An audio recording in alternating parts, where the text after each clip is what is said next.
I'm Jamie Carling, and I am here to show you how to make a gravity and orbital device or system to show students how mass or distance affects gravity.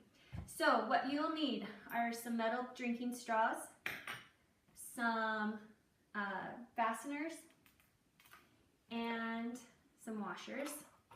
And what I do is I measure out about 70 centimeters of yellow string. This string has a pretty strong holding capacity. And then I thread it through the end of the safety pin.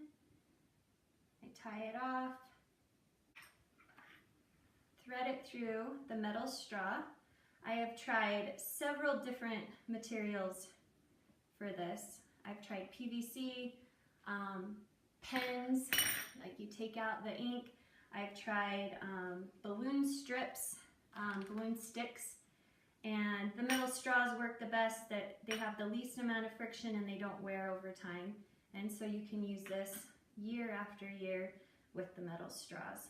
So they work really well, they're worth the money. And then you tie that one off. And then I tape it back because these knots seem to give. So I use a little bit of masking tape.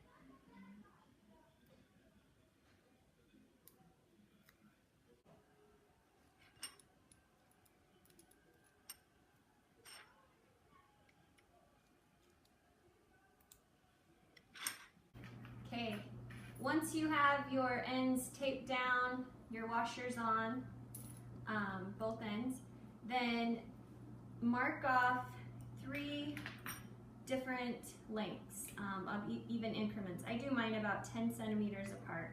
So I'm just gonna match it up to one I've already got made. And I mark with a permanent marker the 3 spots. This helps students gauge distance, because the 2 variables they'll be testing is mass and distance. And so it's really helpful if beforehand you marked off these distances.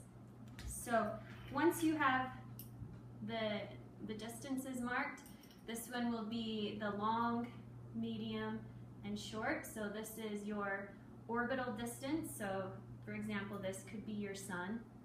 This could be Mercury, Venus, Earth. Okay, so you have a varying, an easy gauge to vary the distance. Change the mass, add more washers right here, or they can also add more or take off washers down here.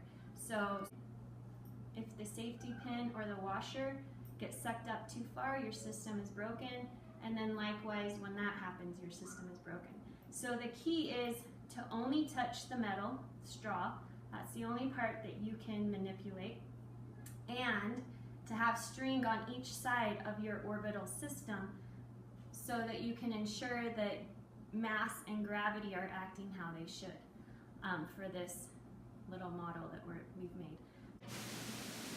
How students will record data is they will count the number of times the smaller mass orbits around the bigger one in 10 seconds, and then they'll change the distance, repeat it, and then change it further and repeat it again. You can have students see that it's impossible for the big one to orbit around a smaller mass.